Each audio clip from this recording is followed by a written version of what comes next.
जी news portal देख रहे सभी दर्शकों को मेरा बहुत बहुत नमस्कार। और आज है तारीख 22 और बार है मंगलवार। अपनी बात के बाद में कल गैप रहा और उसके बाद में कल से लेकर के आज तक की जितनी भी तमाम खबरें हैं उनका एक संकलन, उनका एक पिटारा लेकर के मैं आपके पास में आया हूं। सबसे पहले तो मैं आपसे वही रिक्वेस्ट करूंगा कि फटाफट तो शेयर करें, क्योंकि आज बातें होंगी बहुत सारी साहब, खबरें बहुत हैं और सियासी हलचल भी बहुत है। और ऐसी ऐसी खबरें हैं जिनको जानने के लिए आप सब भी बेताब हैं। और उन खबरों को आगे जो परिणाम होगा ना, वो भी राज्य की राजनीति में बड़ा उथल फुथल करने वाला है। तो जितने भी हमारे दर्शक हैं, मेरी रिक्वेस्ट है आप फटाफट शेयर करिए और ज़्यादा से ज़्यादा लोगों को जोड़िए। दरअसल क्या है, इन दिनों जो कुछ भी चल रहा है ना साहब, उसमें जनता तो है दर्शक, और रंगमंच पर जो भी घटनाक्रम हो रहा है ना, उसको जनता देख रही है कि क्या कुछ हो रहा है। कोरोना की पैंडेमिक सिचुएशन से अभी हम पूरी तरह बाहर निकल नहीं पाए हैं, लेकिन उससे पहले ही और एक पैंडेमिक सिचुएशन हमारे सामने खड़ी होने वाली है कि क्या राज्य स्तर पर जो कुर्सियां हैं वो बदली जाएंगी, क्या राज्य स्तर पर बहुत सारी हलचल और बहुत सारे बदलाव देखने को मिलेंगे। बड़ा यक्ष प्रश्न है और मिलेंगे ज़रूर। बिल्कुल, ये मैं आपको बता रहा हूँ कि इन दिनों जो सियासी हलचल चल रही है ना, वो बड़ी इंटरेस्टिंग चल रही है साहब। सास बहू वाली लड़ाई भी चल रही है और इसमें अब ननद और देवर भी शामिल हो गए। कंडीशन यही चल रही है। तो फटाफट मैं चाहूँगा कि आप शेयर करें, ज़्यादा से ज़्यादा लोगों को जोड़ें, ग्रुप में ज़्यादा से ज़्यादा भेजें। दरअसल क्या है कि जब से कांग्रेस सरकार बनी है, राजस्थान में मुख्यमंत्री थे सीएम गहलोत, अभी भी हैं। उप मुख्यमंत्री बनाया गया था सचिन पायलट को, और उस समय सचिन पायलट जो है वो पीसीसी के अध्यक्ष थे और उनके नेतृत्व में ये चुनाव लड़ा गया था। जो जितना जैसा योगदान उनसे हो सकता था, जो मेहनत वो कर सकते थे, वो मेहनत उन्होंने की। और उसी की बदौलत ये है कि राजस्थान में एक बार फिर कांग्रेस की सरकार बनी और मुख्यमंत्री बनाया गया अशोक गहलोत को, उप मुख्यमंत्री बनाया गया सचिन पायलट जी को। उनकी मेहनत का इनाम उनको दिया गया। कुछ दिन तक सब कुछ ठीक ठाक चला, लेकिन उसके बाद फिर वही हुआ कि जैसे सास बहू में लड़ाई होती है ना, चूल्हे को लेकर के, रोटी बनाने को लेकर के, वैसा ही हुआ। अब परिणाम क्या हुआ, जनता ने क्या भोगा, तो बहुत कुछ है साहब कहने और सुनने को। अच्छा, इस घटना में क्या है, ननद और देवर वाला एक शब्द मैंने कहा था आपसे कि अब वो भी शामिल हो गए। बसपा से छोड़ करके कांग्रेस में जो शामिल हुए उनकी तो बल्ले बल्ले है ही, लेकिन वो निर्दलीय विधायक जो कहीं ना कहीं कांग्रेस से जुड़े हुए थे मगर उनको टिकट नहीं मिल पाया और अब आज उनकी सिंपैथी पूरी तरीके से कांग्रेस में है, तो वो भी अपना उल्लू सीधा करने में पीछे नहीं है। सचिन पायलट वर्तमान में बड़े खामोश रह करके और अपने एक एक जो धागे हैं ना, उनको जोड़ने का प्रयास कर रहे हैं।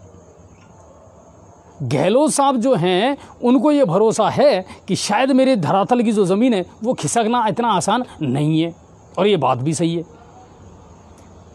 और इसी में अब देखो कि एक नई चीज़ और आई, कहानी में ट्विस्ट आया।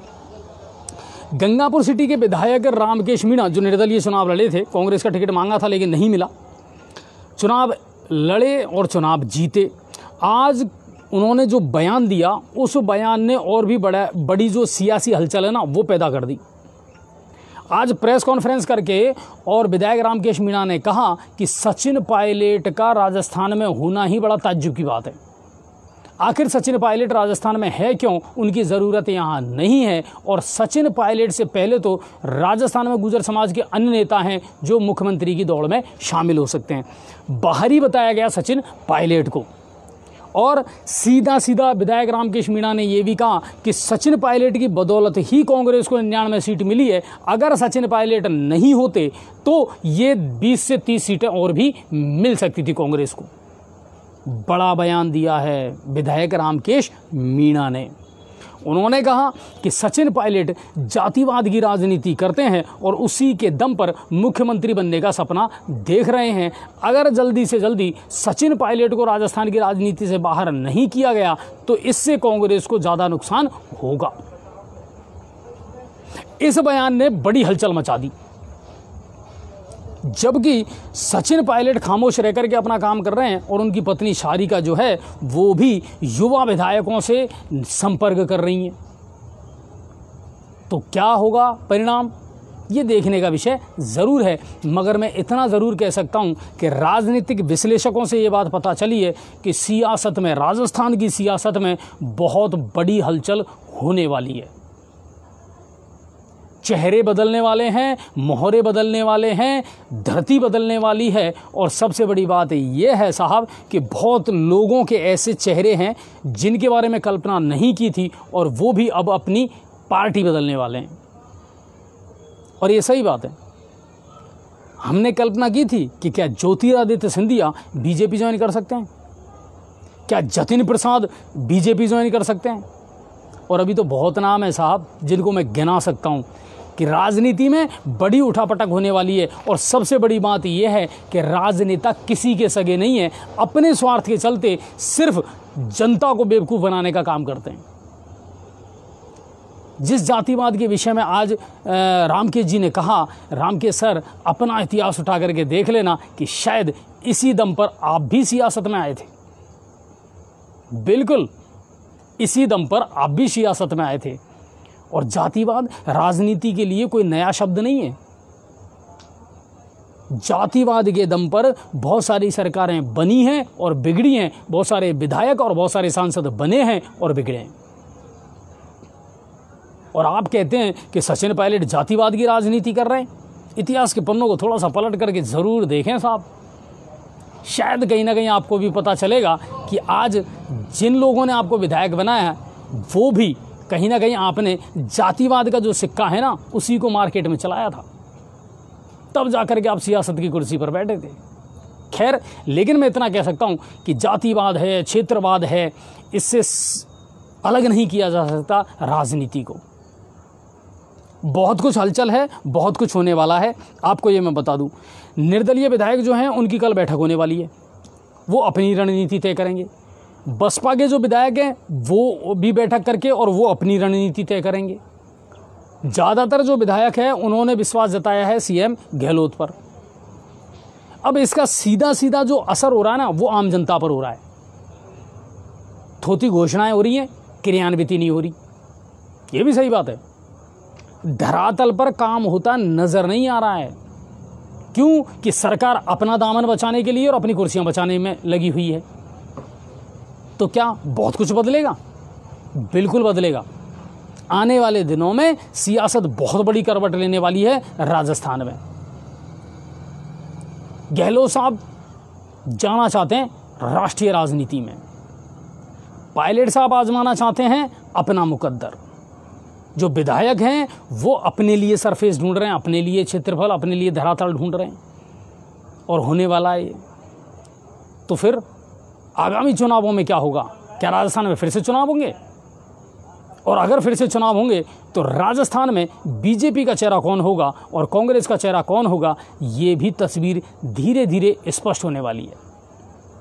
तस्वीर स्पष्ट इसलिए होने वाली है कि राजसमंद से, या हम ये कहें कि दिया कुमारी जी जो हैं उनको बहुत जल्दी केंद्र में शामिल किया जा सकता है। इनके बहुत बड़े मायने, सोचना समझना, और उसके बाद में बहुत सारी धुंधली तस्वीर जो है ना वो आपके सामने साफ होती नजर आएगी। तो राजनीतिक उठापटक जो है ना वो इन दिनों बड़ा जोरदार चल रही है साहब, और नूरा कुश्ती चल रही है, और जनता मूक दर्शक बन करके देख रही है। सबसे बड़ी बात यह है कि कोरोना जो है ना उसके बाद में अब धीरे धीरे ज़िंदगी जो है वो पटरी पर लौटने तो लगी है, मगर लौटेगी कैसे? क्योंकि आम जनता को तो कोई राहत मिल नहीं रही सरकार की तरफ से। किसी राहत पैकेज की अभी तक कोई घोषणा की नहीं गई है। और दूसरी बात कि राजनीतिक हलचल में दुनिया का इंटरेस्ट ज़रूर है साहब, प्रदेश की जनता का इंटरेस्ट ज़रूर है। क्या अगला चेहरा मुख्यमंत्री के रूप में सचिन पायलट होंगे? अगर सचिन पायलट होंगे तो गहलोत का अस्तित्व क्या होगा? क्या सचिन पायलट बीजेपी ज्वाइन कर सकते हैं? नहीं कर सकते, क्योंकि सचिन पायलट का बयान ये रहा है कि नहीं, चाहे कुछ भी हो जाए मगर मैं भारतीय जनता पार्टी ज्वाइन नहीं करूँगा। ज्योतिरादित्य भी यही कहा करते थे। उनका तो पूरा एक परिवार है साहब जिसके 2 टुकड़े हो चुके हैं। वसुंधरा जी जहां बीजेपी में हैं वहीं सचिन जो हैं वो कांग्रेस में हैं। ज्योतिरादित्य सिंधिया के पिता माधवराव सिंधिया वर्षों तक कांग्रेस में रहे और मंत्री पद भी मिला। अचानक पलटी खाई और वो बीजेपी में आ गए। अब तो सुनने में ये भी आ रहा है अगर मोदी सरकार कैबिनेट का विस्तार करती है तो रेल मंत्रालय दिया जा सकता है ज्योतिरादित्य सिंधिया को। कई चीजें हैं, कई मायने हैं। कुल मिलाकर के ये है कि सियासत जो है ना वो पूरे उफान पर है साहब। और वजीर और राजा की जो लड़ाई है ना उसमें कहीं ना कहीं प्यादों की बल्ले बल्ले है। अलग अलग बयान देना, प्रेस कॉन्फ्रेंस करना और अपना उल्लू सीधा करना, ये इनका भी काम है। सब अपने अपने आंकड़े पेश कर रहे हैं, सब अपने अपने हिसाब से बयान दे रहे हैं और सब अपने आप को कुर्सी के सबसे करीब रखना चाहते हैं। यही तो चल रहा है और चल क्या रहा है, यही चल रहा है। और आम जनता तो पहले भी बेवकूफ़ थी, आज भी बेवकूफ़ है और आगे भी इनको बेवकूफ़ बना करके वोट लिए जाएंगे, चाहे वो जातिवाद के नाम पर लिए जाएं या क्षेत्रवाद के नाम पर लिए जाएं। काम जनता के हो नहीं रहे। जो प्रोजेक्ट 2 साल से 1.5 साल से चले आ रहे हैं वो अभी भी उसी कछुआ गति में चले आ रहे हैं, काम कंप्लीट हो नहीं रहे। तो बहुत सारी चीज़ें हैं और उम्मीद करता हूँ आप ज़्यादा से ज़्यादा शेयर कर रहे होंगे। फटाफट शेयर करें और बहुत कुछ खबर है सर आज आप लोगों को देने के लिए मेरे पास में। चलिए, और कुल मिलाकर के देखना होगा आने वाले दिनों में सियासत जो राजस्थान की है वो क्या करवट लेने वाली है। सत्ता के गलियारों में चर्चा ये है कि शायद गहलोत सरकार गिर जाए और एक नया चेहरा सामने आ जाए, लेकिन सत्ता के गलियारों में चर्चा ये भी है कि गहलोत बड़े मजे हुए खिलाड़ी हैं, इतनी आसानी से तो हार नहीं मानने वाले और सिंपैथी उन्हीं की तरफ है। राजस्थान का गांधी कहा जाता है गहलोत को, इतनी आसानी से वो हटेंगे नहीं या छोड़ेंगे नहीं।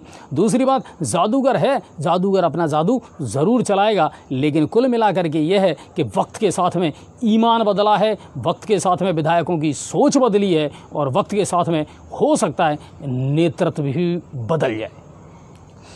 राज्य स्तर की बड़ी खबरों की तरफ से अब अगली बड़ी खबर, उच्च शिक्षा की परीक्षाओं को लेकर के कमेटी का जो गठन किया गया था उस कमेटी ने आज सीएम गहलोत को अपनी रिपोर्ट सौंप दी है। सीएम ने चर्चा की सभी से और उसके बाद में परीक्षाओं का जो परिणाम है किस आधार पर होगा इसको लेकर के आज फैसला होना था, लेकिन नहीं हो पाया। अब 24 जून को फिर से मीटिंग होगी क्योंकि सीएम गहलोत ने कहा कि यूजीसी से भी इस बारे में विचार विमर्श किया जाएगा और उसके बाद ये फैसला किया जाएगा कि परीक्षाओं के परिणामों का आधार होगा क्या, किस तरह आप स्टूडेंट्स को प्रमोट करेंगे। लेकिन शिक्षा मंत्री डोटासरा ने ये कहा कि विद्यार्थियों के हित में सोच करके ही निर्णय लिया जाएगा। अब देखते हैं क्या कुछ होता है, या मल्टीपल होगा या असेसमेंट होगा या 10th और 12th के जो अंक हैं उनके आधार पर होगा, वो देखने का विषय ज़रूर है। और इसमें आने वाले समय में जल्द से जल्द कोई ना कोई चीज़ निकल करके सामने आएगी कि आखिर प्रमोट आप करेंगे तो करेंगे कैसे।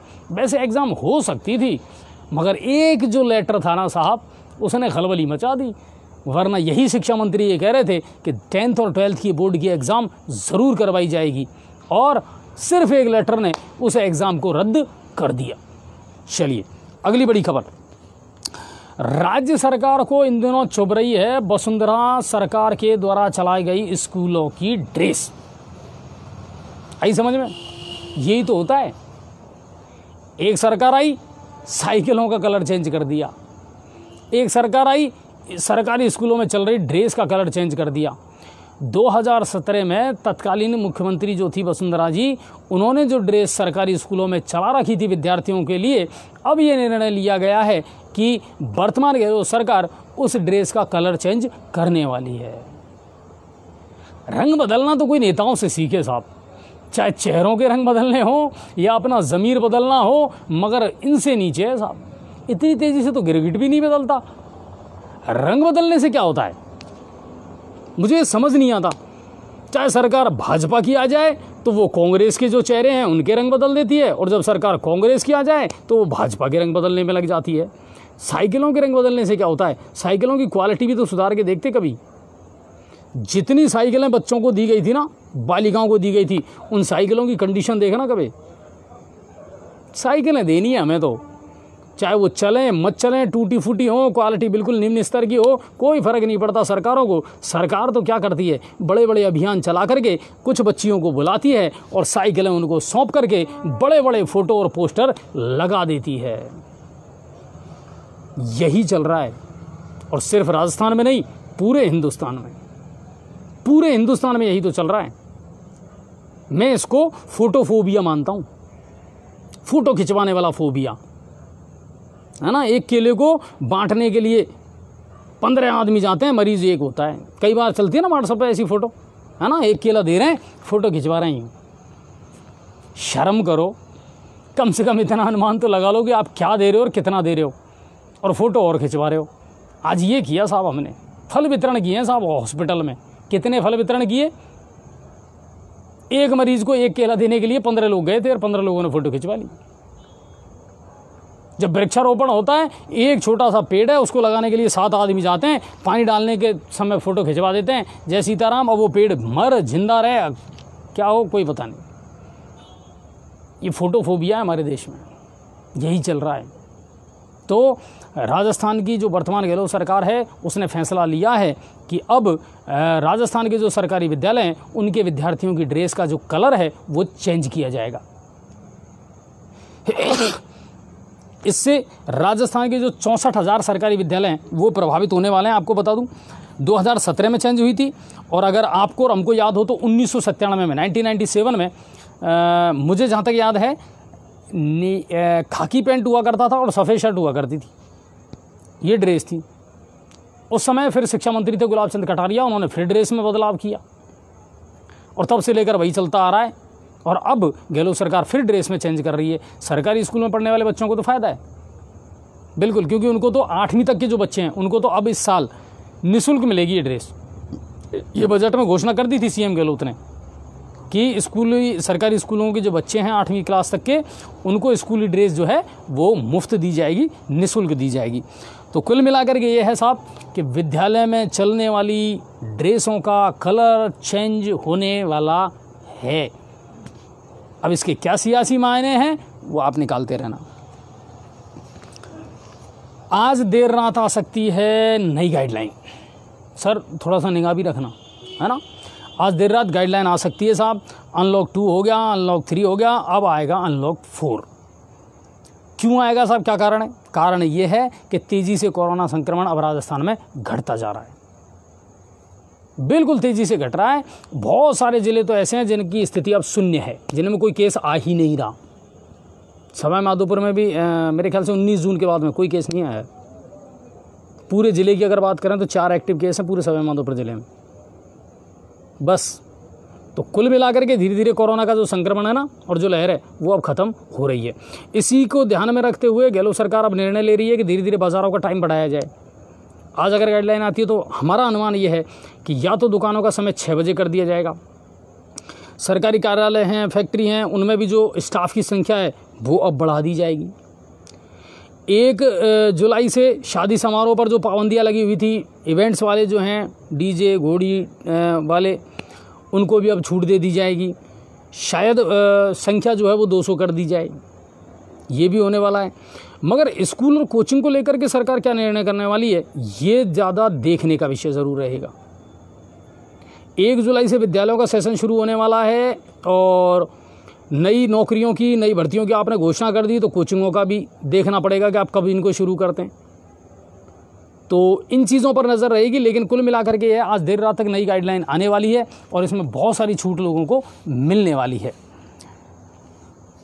और संडे का जो वीकेंड कर्फ्यू है वो तो जारी रहेगा, बिल्कुल वो अभी जारी रहेगा, उसको हटाने के अभी कोई प्रावधान नहीं है। और जितने भी एक्सपर्ट हैं उन्होंने भी यही सलाह दी है कि साहब संडे का कर्फ्यू तो आप चालू रखें। और मेरा तो ये मानना है कि इसको तो ताउम्र रखना चाहिए, बिल्कुल सप्ताह में 1 दिन ऐसा होना चाहिए जब देश में लॉकडाउन हो, देश में पूरी तरह कर्फ्यू हो, ताकि बहुत सारी जो चीज़ें हैं ना वो अच्छी भी होंगी, इसके परिणाम अच्छे भी आ सकते हैं। कोरोना की तीसरी लहर के संकेत मिले हैं साहब। लगातार लोग हमसे भी पूछते हैं, कई बार जब चर्चा चलती है कि साहब आपको क्या लगता है तीसरी लहर आने वाली है? हमारा ये कहना है कि तीसरी लहर कुछ भी नहीं है, लेकिन अगर हमने लापरवाही की जैसा कि अब कर रहे हैं, बाज़ारों में भीड़ ज़बरदस्त, सोशल डिस्टेंसिंग कोई अता पता नहीं, मास्क भगवान जाने, लगाएं तो लगाएं, नहीं लगाएं, अगर यही रहा मामला तो तीसरी लहर के बारे में कहा है कि 6 से 8 हफ्ते लगेंगे भारत में कोरोना की तीसरी लहर को आने में, और ये दूसरी लहर से भी ज़्यादा खतरनाक होगी और बच्चों को करेगी सबसे ज़्यादा प्रभावित। वहीं केंद्र सरकार अब सबसे ज़्यादा फोकस कर रही है वैक्सीनेशन पर। हिंदुस्तान की ज़्यादा से ज़्यादा आबादी को वैक्सीनेट किया जाए, सबको टीकाकरण किया जाए, सबको वो डोज दी जाए जो उनका सुरक्षा चक्र तैयार कर सके। और हर राज्य बहुत बेहतरीन परफॉर्मेंस कर रहा है। जैसे कल जो मध्य प्रदेश की सरकार थी उसने रिकॉर्ड बनाया था 15 लाख वैक्सीनेशन का। एक राज्य में 15 लाख वैक्सीन लगना मायने रखता है सब। राजस्थान में आप देख लो, राजस्थान में भी वैक्सीनेशन की रफ्तार बहुत तेज़ है। अब हर राज्य को पर्याप्त मात्रा में वैक्सीन मिल भी रही है और चिकित्सा कर्मी या मेडिकल स्टाफ जो है वो अब बहुत तेज़ी से इस और काम कर रहा है, चाहे वो 18+ हो, चाहे 45+ हो, फर्स्ट डोज हो, सेकंड डोज हो। और जो नियम है उनका भी अब सरलीकरण कर दिया गया है, on spot registration and on spot vaccination. तो वैक्सीन अगर लगती है और तेज़ी से इसमें इजाफा होता है तो शायद कहीं ना कहीं हम सर्वाइव कर पाएँ और अपने आप को प्रोटेक्ट रख पाएँ। अच्छा, लोग कर रहे हैं कि नहीं कर रहे सर शेयर? तो हाँ, पूरे भारत में आप देखो कि पहले नंबर पर रहा भारत कल, 86 लाख, यानी 1 करोड़ से कुछ कम, वरना 86 लाख लोगों को वैक्सीनेट कर दिया गया था कल में। एक दिन का आंकड़ा है। शानदार परफॉर्मेंस चल रही है। दवाइयाँ डोज जो हैं वो भी अब अवेलेबल हैं, उनका जो प्रोडक्शन है उसमें तेज़ी आई है। और वैक्सीनेशन के अलावा और कोई उपाय है नहीं साहब। युवाओं ने तो जम करके उत्साह दिखाया है इसमें, कहीं कोई शक शुबा उनके मन में नहीं है। हाँ, थोड़े से बुजुर्गों में परेशानी आ रही है और सेकंड डोज या को लेकर के थोड़ी सी गड़बड़ी ज़रूर है, लेकिन कुल मिलाकर के यह है वैक्सीनेशन अब बहुत बड़ा अभियान हिंदुस्तान में बन चुका है। कर्फ्यू ज़रूर मेरा कहने का मतलब शेयर ज़रूर करें और बिल्कुल लगातार बढ़ाते रहें। आप नए ग्रुप्स में आप खबरें भेजते रहें। बहुत सारी खबरें हैं सर आज, और मुझे भी बताने में मज़ा आ रहा है और उम्मीद कर रहा हूँ आपको सुनने में मज़ा आ रहा होगा, क्योंकि अब तो एंजॉय ही करना है। सियासी हलचल को एंजॉय करना है, नेतृत्व को एंजॉय करना है, और सबसे बड़ी बात यह है जागरूक नागरिक बन करके अब ये और नज़र रखना कि राहत क्या मिली हमको। सबको राहत पैकेज दे दिए, सबको रेवड़ियाँ बांट दी। मिडिल क्लास और लोअर क्लास फैमिली का क्या होगा साहब, जो 2 महीने से घरों में कैद थे, बिजली का बिल भी भरना पड़ रहा है और ना EMI में छूट मिली ना किस्तों में छूट मिली। उनको लेकर के क्या डिसीजन लेगी गहलोत सरकार, ये भी देखना पड़ेगा। क्योंकि 600 करोड़ रुपए जो है ना वो आपके पिटारे में हैं, और ये वो हैं जो आपने विधायकों से वैक्सीन के नाम पर लिए थे, और वैक्सीन अब केंद्र सरकार ने कर दी फ्री। गहलोत सरकार कह रही है इसको स्वास्थ्य सेवाओं पर ही खर्चा करेंगे हम। अब देखेंगे साहब कितना करते हो। आपसे ज़्यादा तो भामाशाहों ने कर दिया। बिल्कुल सच है ये, चाहे पिछले कोरोना की बात कर लो, चाहे इस कोरोना की बात कर लो। अगर जनता सहयोग नहीं करती ना तो सरकार कितनी बड़ी हो, चाहे केंद्र की हो चाहे राज्य की हो, आपके हाथ पैर फूल जाते। तो ये बात है। चलिए, और प्रदेश में नई खनिज नीति तैयार होने वाली है। क्या होगा, कैसे होगा, वो सारी डिटेल हमारे पेज पर आपको मिल जाएगी, वहाँ ज़रूर देखना। ऑक्शन से होगी अब नीलामी खानों की। बजरी को इससे अलग रखा गया है, एक बात तो मैं आपको ये बता दूं। दूसरी बात, रॉयल्टी नाके अब जो है ना वो ख़त्म कर दिए जाएंगे। बिल्कुल रॉयल्टी नाके ख़त्म कर दिए जाएंगे अब। तो गहलोत सरकार इसको लेकर के, क्योंकि राजस्व जो है ना, सोर्स ऑफ इनकम में, रेवेन्यू कलेक्शन में जो सबसे ज़्यादा योगदान है वो खनन विभाग का भी है। एक अनुमान के मुताबिक लगभग 5000 करोड़ रुपए सालाना का योगदान देता है खनन विभाग राज्य की इनकम में। तो गहलोत सरकार ने आज इसको लेकर के समीक्षा बैठक की है और अधिकारियों को दिशा निर्देश दिए हैं कि जल्द से जल्द नई खनन नीति बनाई जाए और लोगों को राहत दी जाए और राज्य का जो रेवेन्यू कलेक्शन है उसको बढ़ाया जाए। मजदूरों की सुरक्षा प्राथमिकता रहनी चाहिए इसमें, और अवैध जो टोल नाके हैं इनका इलाज करो, यानी इनको हटाओ, और बजरी जो है उसका समाधान किया जाए, और टोल रॉयल्टी नाके जो हैं वो अब ख़त्म होने वाले हैं।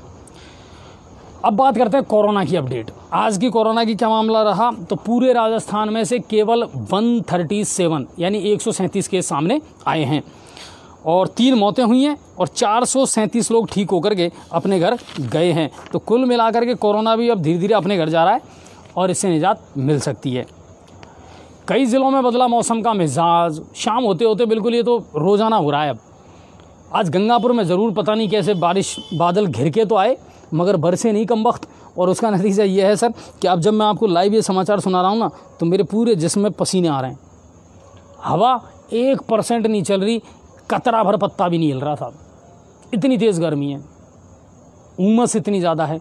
और जितनी ज़्यादा गर्मी होगी उम्मीद ये करते हैं कि बारिश जम के आएगी, उसका इंतज़ार ज़रूर है क्योंकि अभी तो प्री मानसून है। अभी बारिश ने दस्तक, मानसून ने जो है वो दस्तक तो दे दी राजस्थान में, लेकिन अभी हमारे क्षेत्र को प्रभावित नहीं किया है। तो ये है, और शाम होते होते कई क्षेत्रों में बारिश हो रही है, घटाएं घिरती ज़रूर हैं मगर बरस नहीं रही, और गर्मी अपने पूरे शबाब पर है। अब चलते हैं भरतपुर की तरफ। सर लोग शेयर कर रहे हैं कि नहीं कर रहे हैं? कम कर रहे हैं, है ना? अब वही तो बात है ना सर, बड़ा दुख होता है मुझे। रविवार को जो अपनी बात था ना सर, बड़े अफसोस की बात है कि उसको बहुत कम लोगों ने शेयर किया और वो बहुत कम लोगों तक पहुंची। आप लोग बड़ी आसानी से कह देते हो अजय जी यहाँ आओ, ये प्रॉब्लम है, इसका समाधान करो, यहाँ लाइव चलाओ। क्या करें लाइव चला करके जब आप लोग हमारा सहयोग ही नहीं करेंगे? कितने दर्शक ऐसे हैं जिन्होंने मेरे कहने के बाद में यूट्यूब चैनल को सब्सक्राइब किया है, बताइए आप? कितने लोग ऐसे हैं जो पेज पर जाकर के खबरें पढ़ते हैं? नहीं पढ़ते। सिर्फ सारे लोग अनछुए पहलू का इंतजार करते हैं। क्या काम है, गागर में सागर यहीं मिल जाती है, सारी खबरें यहीं मिल जाती हैं। ऐसे नहीं चलेगा सर, इसको अपने जीवन का हिस्सा बनाना पड़ेगा आपको। इस चैनल को, इसको सब्सक्राइब भी करना पड़ेगा, इसके यूट्यूब चैनल को भी सब्सक्राइब आपको करना पड़ेगा, इसकी खबरों को, हर खबर को शेयर भी आपको करना पड़ेगा। तब जाकर के आपका और हमारा जो मिशन है ना वो कामयाब हो पाएगा।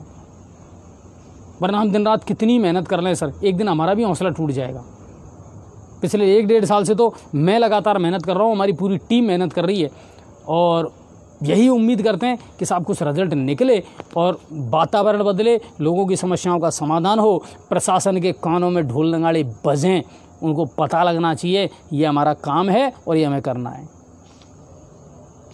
तो शेयर ज़्यादा से ज़्यादा करें। अब चलते हैं भरतपुर की तरफ। भरतपुर से क्या कुछ बड़ी खबरें हैं? तो भरतपुर में भी सीवरेज का काम इन दिनों चल रहा है और वो वहाँ भी जी का जंजाल बनी हुई है।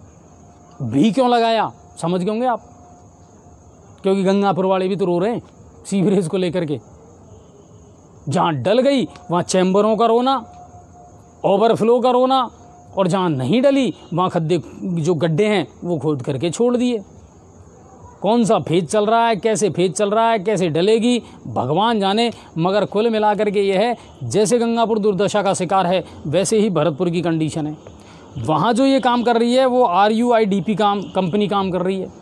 मंत्री सुभाष गर्ग ने आज इसको लेकर के अधिकारियों से बातचीत की, बैठक ली, और कई गड़बड़ियाँ उनके सामने आई हैं जिसको लेकर के उन्होंने फटकार लगाई अधिकारियों और कर्मचारियों को कि सर एक तो डेडलाइन से पहले आपको ये जो काम करना था वो आपने नहीं किया, दूसरी बात अनियमितताएं और अव्यवस्थाएं आपके काम में आ रही हैं, आपको पता ही नहीं है कि चैम्बरों की कनेक्टिविटी कैसे करनी है, लोगों को किन मुसीबतों का सामना करना पड़ रहा है, समय पर आप पेच वर्क नहीं कर रहे हैं, ना ही आप टेक्नोलॉजी का इस्तेमाल करके और जो टेक्निकल इशू हैं उनको दूर कर पा रहे हैं। कहाँ ढलान है, कहाँ ऊंचा रहेगा, कैसे पानी जाएगा, कई चीज़ें हैं साहब। बस योजनाएं बन गई, करोड़ों का ठेका कंपनियों ने ले लिया, अब काम कैसे चल रहा है ये भगवान जाने, मॉनिटरिंग कोई कर नहीं रहा। यही हो रहा है भरतपुर में भी। भरतपुर में आज एक दुष्कर्म पीड़िता ने आत्मदाह करने की कोशिश की। दरअसल IG ऑफिस के बाहर परिजन मौजूद थे और उन्हीं की मौजूदगी में केरोसिन डाल करके इसने आत्मदाह करने का प्रयास किया। कामा DSP और पुलिस पर आरोपियों को बचाने का सीधा सीधा लगाया आरोप कि पुलिस इस मामले में लापरवाही कर रही है और DSP ढंग से जांच नहीं कर रहे हैं, और जो आरोपी हैं वो बेलगाम होकर के खुलेआम अभी भी घूम रहे हैं और पीड़िता को धमकी भी दे रहे हैं। इससे क्षुब्ध होकर, इससे दुखी होकर के उसने आज आत्मदाह करने का प्रयास किया। भुसावर के गांव मलाहेड़ा में खेत की जुताई को लेकर के 2 पक्षों में चले लाठी बाटे। आधा दर्जन लोग इसमें घायल हुए और खेत में बाजरे की बुवाई को लेकर के ये विवाद था। पुलिस पहुंची और मामले की अब जांच कर रही है। बयाना से भी एक शर्मनाक घटना सामने आई है। एक मूक बधिर और मंदबुद्धि बालिका के साथ दोनों हाथ पैर बांध करके और मुंह में कपड़ा ठूंस करके दुष्कर्म का प्रयास किया गया। बहुत ही घिनौनी और शर्मनाक ये घटना थी जिसको अंजाम देने का प्रयास किया गया। और पीड़िता की भाभी के पहुंचने पर जो आरोपी है वो वहां से भाग गया और घटना के 2 दिन बाद पीड़िता के घर पर उसी आरोपी ने फिर हमला किया। अब देखिए उसके हौसले कितने बुलंद थे, क्योंकि पुलिस ने उसकी गिरफ्तारी नहीं की और उसके बाद में उसके घर पर हमला किया गया। और झील पुलिस चौकी का ये मामला है भरतपुर का। तो ये थी भरतपुर से बड़ी खबरें। अब चलते हैं धौलपुर की तरफ। धौलपुर से क्या कुछ बड़ी खबरें हैं, आइए। एसपी केसर सिंह शेखावत लगातार एक्शन में रहते हैं, चाहे वो अवैध हथियारों का मामला हो या दस्यु उन्मूलन का कार्यक्रम हो या फिर मामला हो नशे का। लगातार एसपी केसर सिंह जी जो हैं वो अपनी टीम को साथ में लेकर के नई नई आइडियोलॉजी के साथ में काम करते रहते हैं फील्ड में, और टीम को हमेशा सक्रिय रखते हैं। एसपी केसर सिंह का अवैध हथियारों के खिलाफ अभियान चल रहा है सघन। कंचनपुर थाना पुलिस व डीएसटी की कार्रवाई आज हुई और उसमें 3 हाथ से बनी बंदूकों के साथ 2 लोगों को गिरफ्तार किया गया और उनसे 9 जिंदा कारतूस भी बरामद किए। कंचनपुरा के मठ जरारी के पास में इस कार्रवाई को अंजाम पुलिस ने दिया। धौलपुर से अगली खबर, जिले के राष्ट्रीय मिलिट्री स्कूल के 2 छात्रों ने बढ़ाया प्रदेश का मान। इस विद्यालय के 2 छात्र रोहित तिवारी और सौरभ कुमार, इनका सिलेक्शन हुआ है मिलिट्री में। ये बने हैं फाइटर पायलट सेना में, और इस विद्यालय में इस साल 12 सेना अफसर दिए हैं। इस साल 12 सिलेक्शन दिए हैं अकेले सैनिक स्कूल ने। और विद्यालय की प्राचार्य लेफ्टिनेंट श्याम कृष्णा ने हर्ष भी जताया और उन्होंने कहा कि ये जो विद्यालय है वो अपने इन कामों को आगे भी इसी तरह मेहनत के साथ में करता रहेगा। चलिए अब चलते हैं करौली की तरफ। करौली से क्या कुछ खबरें हैं, तो नांदोती के गांव कैमरी में बिजली विभाग की एक बड़ी लापरवाही सामने आई। उस खबर को हमने पेज पर डाला था। और महते का पुरा ढाणी में घरों में करंट दौड़ गया। 11 kV की जो लाइन थी वो LT लाइन से टच हो गई और उसके बाद घरों में करंट आया, जबकि कई बार इसकी शिकायत कर चुके थे लोग कि 11 kV भी और LT की लाइन है वो एक ही पोल पर थी, एक ही पोल पर चल रही थी वो बहुत लंबे टाइम से। और उसकी परिणति ये हुई साहब कि महिलाएं जो हैं वो इसकी चपेट में आई हैं और उनका इलाज जारी है। बिजली विभाग के खिलाफ आक्रोशित नजर आए गांव के लोग। करौली के केला देवी के एक गांव से बालिका के साथ दुष्कर्म की घटना का एक मामला सामने आया है। करौली पुलिस और महिला थाना पुलिस मौके पर पहुंची। पीड़िता अस्पताल में भर्ती है और डीएसपी मनराज मीणा इस मामले की पूरी जांच कर रहे हैं। ये करौली से बड़ी खबरें थी। और अब चलते हैं सवाई माधोपुर की तरफ, यानी हमारे ज़िले की तरफ। हमारे ज़िले से क्या कुछ बड़ी खबरें हैं। जिला कलेक्टर राजेंद्र किशन ने आज कलेक्ट्रेट सभागार में सीएम बजट घोषणा की क्रियान्विति को लेकर के सभी विभागों की समीक्षा बैठक ली। सीएम ने बजट में जिन जिन चीज़ों की घोषणा करी थी वो धरातल पर कितनी एग्जीक्यूट हो रही हैं, इसको लेकर के उन्होंने सभी विभागों की समीक्षा बैठक ली और साफ निर्देश दिए हर विभाग को। जैसे मैं आपको बताऊं, एक तो राजकीय महाविद्यालय बौली में वाणिज्य संकाय खोलने की घोषणा की थी सीएम ने, उसको लेकर के दिशा निर्देश दिए कि क्या प्रगति है। इसके अलावा मलाना डूंगर में सहायक अभियंता कार्यालय वो खुलने वाला है, उसको लेकर के निर्देश दिए हैं। बामनवास में एएसपी अतिरिक्त पुलिस अधीक्षक का कार्यालय, इसकी घोषणा बजट में कर दी थी, तो उसको लेकर के क्या प्रोग्रेस है इसको लेकर के बात की है। इन बजट घोषणाओं की प्रगति समीक्षा की है आज जिला कलेक्टर राजेंद्र किशन ने और ये निर्देश दिए हैं कि अब फटाफट इनको इन फील्ड एग्जीक्यूट भी किया जाए कि क्या कुछ चल रहा है या क्या कुछ चलने वाला है। सवाई माधोपुर से दूसरी खबर, जिला सवाई माधोपुर कोरोना मुक्त होने से 4 कदम दूर है। हमारा जो जिला है वो कोरोना के धीरे धीरे मामले बिल्कुल ख़त्म होते जा रहे हैं, 4 कदम दूर हैं। 4 कदम क्यों हैं? जैसा मैंने आपको पहले बताया, पूरे ज़िले में अब सिर्फ 4 ही एक्टिव केस हैं, बाकी सब अस्पताल खाली पड़े हैं कोरोना से। और ये 4 भी उम्मीद ये करते हैं जल्द से जल्द ठीक होकर के अपने घर चले जाएंगे। आज कोई भी केस नहीं आया। और आज क्या मैंने आपको बताया ना, 19 जून के बाद से सवाई माधोपुर ज़िले में कोई भी नया केस नहीं आया है, तो ये अच्छी बात है और जल्द से जल्द हम कोरोना मुक्त हो जाएंगे। आज 88 सैंपल लिए थे और उन 88 सैंपलों में कोई भी पॉजिटिव नहीं आया है। एक्टिव केस की अगर बात करें तो गंगापुर सिटी में 2, जी हाँ, गंगापुर सिटी में 2, सवाई माधोपुर और बौड़ी में 1-1, यानी केवल 4 एक्टिव केस हैं। बामनवास और खंडार ये मुक्त हो चुके हैं, इनमें कोई नया केस नहीं आया। बौड़ी में भी कोई नया केस नहीं है। बौड़ी में 1 केस है, सॉरी, बौड़ी और सवाई माधोपुर में 1-1 और गंगापुर सिटी में 2, यानी 4 केस हैं केवल। अब चलते हैं अगली खबर की तरफ। आज बामनवास पंचायत समिति के निर्वाचन क्षेत्रों की लॉटरी निकाली गई। बामनवास को नगर पालिका घोषित कर दिया गया है और उसके नए जो रूल हैं वो भी सामने आ चुके हैं। इसकी आज लॉटरी निकाली गई और अगर इसकी पूरी डिटेल आपको देखनी है तो आप हमारे पेज पर ज़रूर जाएं, पूरी खबर आपको वहाँ मिल जाएगी। कौन से वार्ड से कौन सी लॉटरी, किस पद को आरक्षित किया गया है, कौन सी जाति के लिए, तो वो आप देख सकते हैं वहाँ पर। इस दौरान अतिरिक्त जिला कलेक्टर सूरज सिंह नेगी, एसडीएम बद्रीनारायण मीणा व राजनीतिक दलों के सदस्य उपस्थित थे और उनकी उपस्थिति में इस लॉटरी को निकाला गया, क्योंकि बामनवास अब नगर पालिका बन गया है।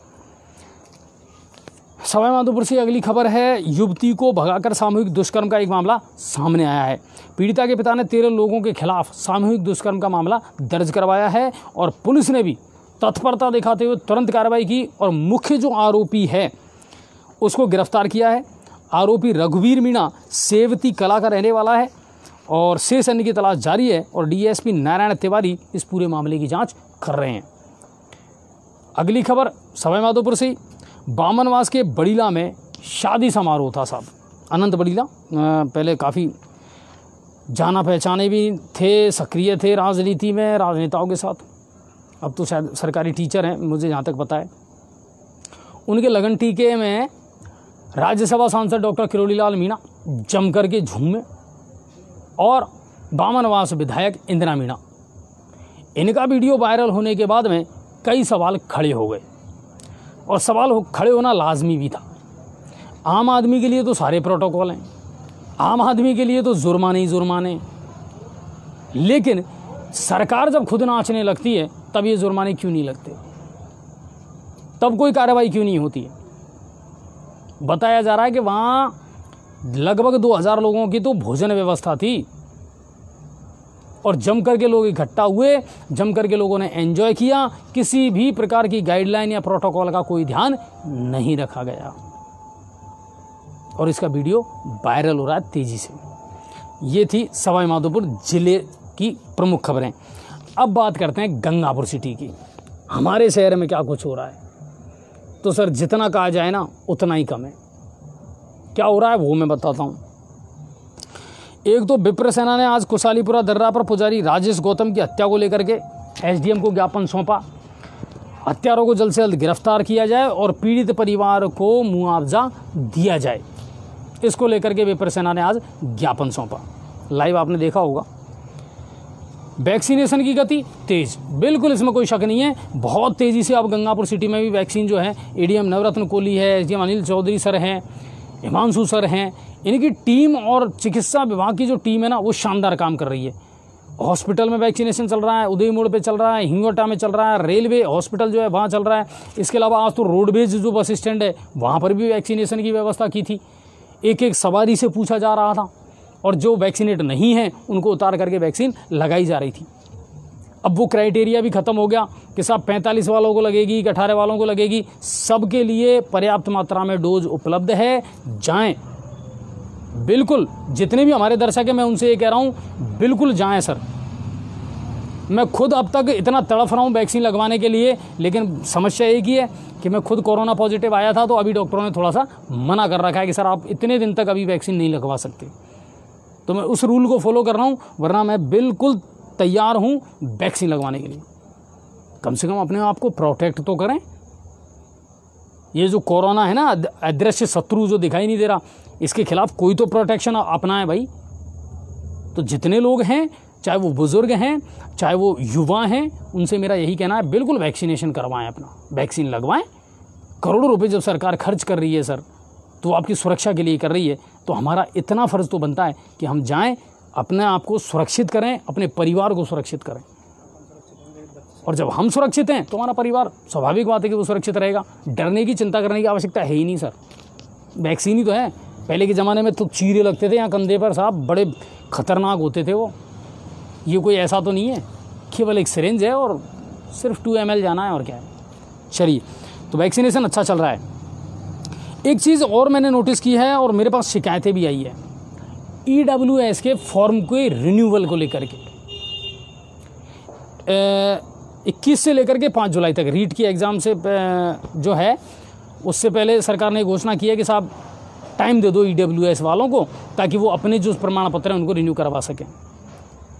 लेकिन इसकी जो नियम है ना साहब, इनको देखना कितने टफ हैं और क्या एक दिन में काम हो सकता है, सवाल ही नहीं। कम से कम 5 दिन चक्कर लगाओगे ना तब जाकर के तुम्हारा EWS का प्रमाण पत्र बनेगा। और बेवजह के रूल और हैं, बेवजह के बेतुक, जिनका कोई सेंस ही नहीं है।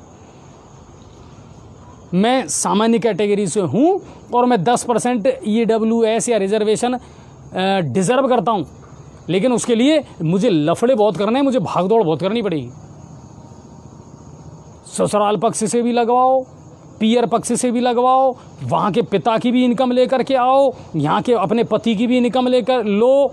इतने लफड़े हैं साहब कि पहले भी हमने ये बात उठाई है, ये मुद्दा उठाया है कि साहब इसका कुछ तो सरलीकरण कर दो आप। इतने पापड़ बेलने की आवश्यकता है क्या, मेरे समझ ही नहीं आ रहा। मूल निवास और आय प्रमाण पत्र है, जाति प्रमाण पत्र है, ये मैंने बना करके दे दिया, मैंने अपनी सारी चीज़ें जो डिक्लेयर कर दी। फिर क्यों ये लाओ, पिता खत्म हो गए तो माता का आय प्रमाण पत्र लेकर के आओ। क्या मिलता है माँ को, हो सकता है 500 रुपये 700 रुपये विधवा पेंशन मिलती हो, अब उसका शो करें हम।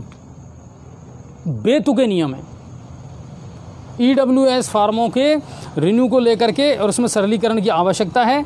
और इसे हैशटैग करके आज हम मुख्यमंत्री को भी भेजेंगे, है ना, कि EWS के जो प्रमाण पत्र हैं इनके जो सरलीकरण की प्रक्रिया है सर उसको किया जाए। आपने टाइम तो पहले ही कम दिया है 5 जुलाई तक, और इनकी तो चप्पलें वैसे ही टूट जाएंगी बेचारों की, चक्कर लगाते लगाते। कभी पटवारी नहीं मिल रहा, कभी कोई नहीं मिल रहा। और सबसे बड़ी बात यह है वो जो 2 आते हैं ना दस्तखत करने, गजिस्ट्रेट ऑफिसर, आजकल तो उनके क्या कहने साहब, बहुत बड़े नखरे हो गए, वो नहीं करते इतनी आसानी से, जान पहचाने तो ही करेंगे। अमृत योजना की पाइपलाइन जो टूटी हुई थी टेक यूनियन पर, आज उसको ठीक कर दिया। पदम जी ने लाइव भी चलाया था कि अब आने वाले 1-2 दिन में या कल से या परसों से जो पेयजल की समस्या गंगापुर शहर में, उसका कुछ निदान होगा। कुछ, बहुत कुछ नहीं होगा, मैं पहले ही कह रहा हूँ। कहीं आप परसों ही मुझे फ़ोन कर दो कि अजय जी आपने तो कहा था साहब कि पानी की समस्या का निदान हो गया, हमारे तो पानी नहीं आया। आया तो आया, नहीं आया, कोई गारंटी नहीं है भाई साहब। गंगापुर सिटी में किसी चीज़ की कोई श्योरिटी नहीं है। कनेक्शन कब होंगे भगवान जाने। 2 यहाँ कर दिए, 2 वहाँ कर दिए, 2 वहाँ कर दिए, यही चल रहा है। एक भी साइड पूरी नहीं हुई, कंप्लीट नहीं हुई। लीकेज इन पे रुक नहीं रहा। सीवरेज 2 महीने से खोद के पटक रखा है साहब ट्रक यूनियन। ऐसा लग रहा है भगवान की कसम जाने जैसलमेर का कोई रेगिस्तानी वाला टीला हो। मशीनें खड़ी हुई हैं, दिन रात काम कर रहे हैं, रिजल्ट कुछ नहीं, शून्य, सुपर, कुछ भी नहीं है, कोई रिजल्ट नहीं। कितनी जगह इन्होंने पाइपलाइन तोड़ दी। जलदाय विभाग कहता है हमसे नहीं पूछा, ये कहते हैं साहब जलदाय विभाग से नहीं पूछा। दोनों के बीच में कोई कॉम्बिनेशन नहीं है और जनता रो रही है। लेकिन उम्मीद ये करते हैं फिजा बदले, सूरत बदले और कुछ जनता को राहत मिल जाए ना साहब तो बढ़िया रहे।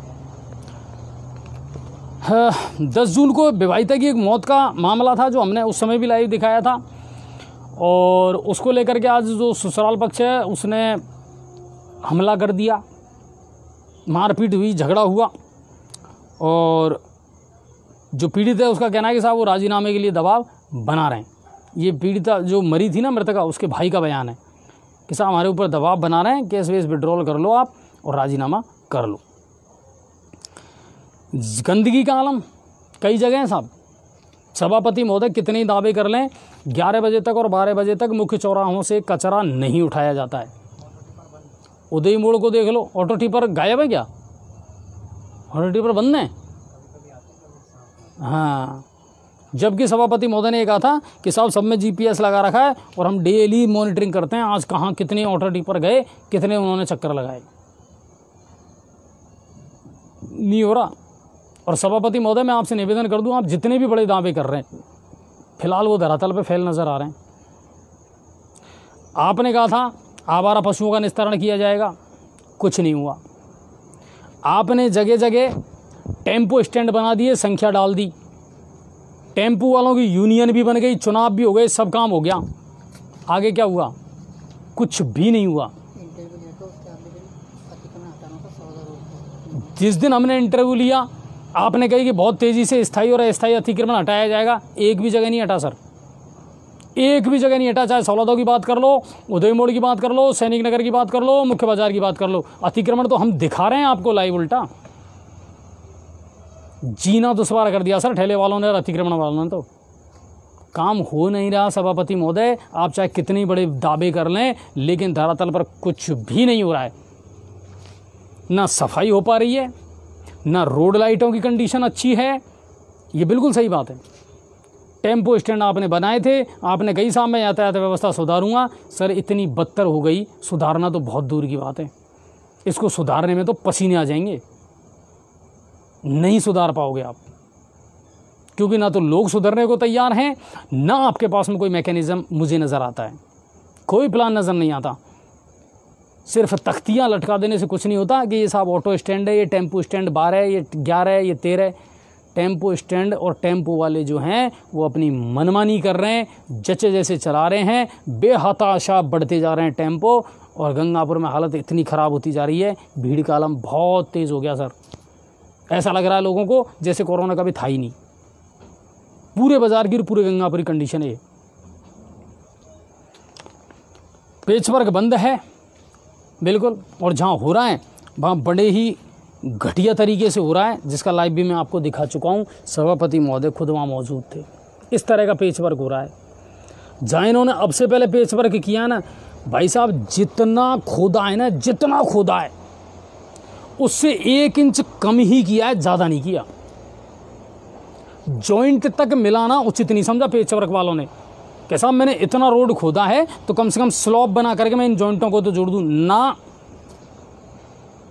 1 इंच ज़्यादा नहीं जोड़ा।